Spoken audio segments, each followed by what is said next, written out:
بسم الله ينمو آيه بلا مناي ولا انتهاي.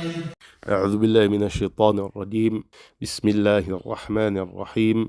وصلي وسلم وبارك على سيدنا ومولانا محمد وعلى آله وصحبه والحمد لله رب العالمين.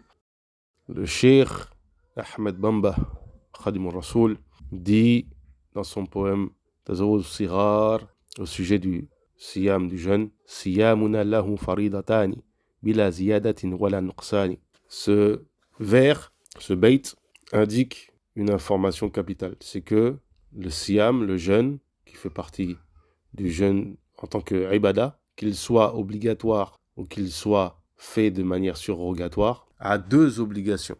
Pour qu'il soit valable, il a deux obligations. Faridatan, sans qu'on y ajoute une autre obligation, bila ziyadatin, ou sans qu'on en retranche une, wala nuqsani. C'est-à-dire que si l'une de ces deux obligations n'est pas présente, le jeûne n'est pas valable. Quelles sont ces obligations? Il dit dans le vers suivant: Niyatuna wa kaffuna an muftirat liwajhihi baqin mut'imin bitayyibat. Ce vers indique quelles sont ces deux obligations. La première, c'est la niya. La niya qui consiste à prendre l'intention de jeûner. Lorsque l'on a pris cette intention, le jeûne doit être accompli jusqu'à la fin. L'intention se prend entre le moment du Aïcha jusqu'à l'avènement du Subh, jusqu'à l'avènement du Fajr. Que l'on ait pris immédiatement après le Maghrib, l'entrée du temps du Maghrib, qu'on soit allé dormir et qu'on se réveille à l'heure du Subh, l'intention est prise.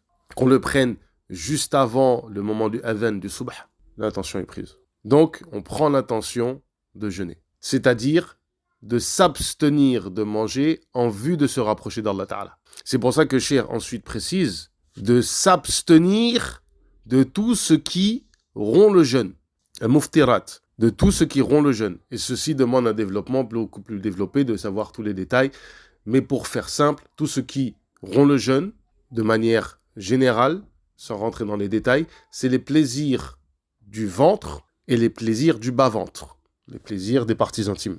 On considère que les plaisirs du ventre, il y a une rupture des jeûnes à partir du moment où la personne va introduire dans son estomac un solide et qu'un liquide sera parvenu à la gorge. Pour ce qui est des plaisirs du bas-ventre, la sortie du mavi, qui est le liquide pré-spermatique, ou du mani, qui est le sperme, annule le jeûne.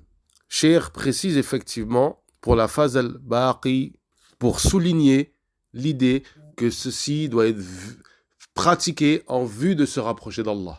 Wa salli wa sallim wa barik ala sayyidina wa maulana Muhammad wa ala alihi wa ashabihi walhamdulillahi rabbil alamin.